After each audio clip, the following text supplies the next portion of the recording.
Hi, this is Rabbi Jeremy Lawrence from Kinloss Synagogue. Parashat Yitro is best known for the giving of the Torah at Sinai. The parasha is named after Yitro, or Jethro, Moses' father-in-law. The parasha opens with Jethro's arrival at the Israelite camp, accompanied by his daughter Tzipporah and Moses' sons Gershom and Eliezer.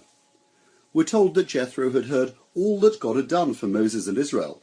After he reunites the family, he praises God and offers up sacrifices of elevation and thanksgiving. And here we have an interesting machloket, or debate amongst the rabbis.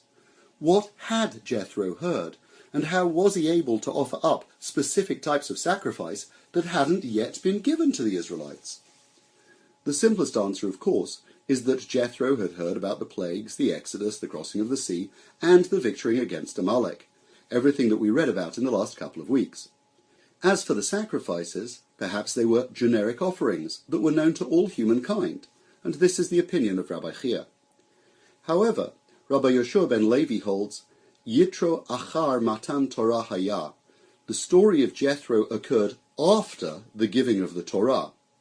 What he is saying is that Jethro arrived only after Sinai, and that the sacrifices he offered were part of the sacrificial order that God revealed to the children of Israel in the aftermath of the Ten Commandments. Of course, in explaining the sacrifices, we seem to have created an even bigger problem. Suddenly the story is out of order. How do we explain that Jethro's arrival and the events of Exodus chapter 18 in fact happened after the Ten Commandments and the events of Exodus chapter 20? This is our introduction to a very significant rabbinic debate. Do we believe that the Torah is written in chronological order? On the one hand, we know that creation and the flood preceded Abraham, Isaac, and Jacob. The generations of Genesis seem to flow according to the narrative. But perhaps the Torah is sometimes thematic and not strictly chronological. The Talmud introduces this radical opinion, Ein mukdam umuchar b'Torah. You can't always depend on the Torah's chronology. The question of chronology is particularly significant around the events of the Golden Calf. We read Parashat Kitisa in between the instructions to build the Mishkan and the Parashiot where the building takes place. How could it be that, aware of the Mishkan, the children of Israel resorted to idolatry in the form of a calf? On the other hand, are we to understand that the idea of the Mishkan was a response to idolatry?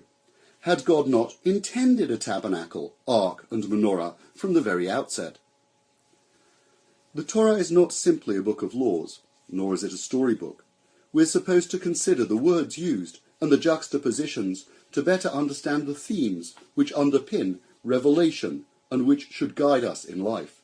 Elucidating this view, Ramban highlights the description of Jethro's arrival at the Israelite camp by the mountain of God as more consistent with the year they were at Sinai after the revelation than the 3 days before it.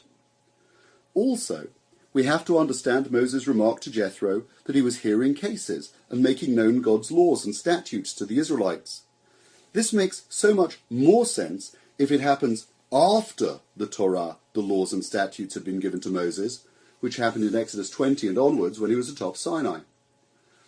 But after presenting such a strong case, Ramban eventually determines that for Jethro's arrival, a chronological reading does hold water, and he rules that we should only challenge chronology as a last resort when we absolutely have to. However, the Ibn Ezra is emphatic that Jethro's arrival was after the revelation and is set in the turbulent period when there were challenges to leadership and frustration at life in the desert. It was surely in this context that Moses was up hearing cases and overwhelmed by the problems of authority. Hence Jethro's advice of the need to delegate to leaders of the thousands, hundreds, the 50s and 10s.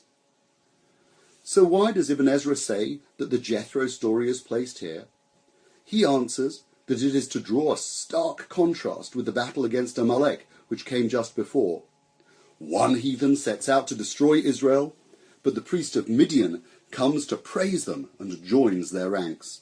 As we read Parashat Yitro and celebrate the giving of the Torah, we should celebrate the fact that it can be understood on so many levels. The laws and their minutiae are one way we regulate our lives and bring God into this world, but we shouldn't miss the wider picture of interrelating themes and principles, each with their own lessons of good and godly conduct. Just as our commentators argued over the text, we should never fall into the trap of believing that the Torah is an easy read and capable only of one simple understanding.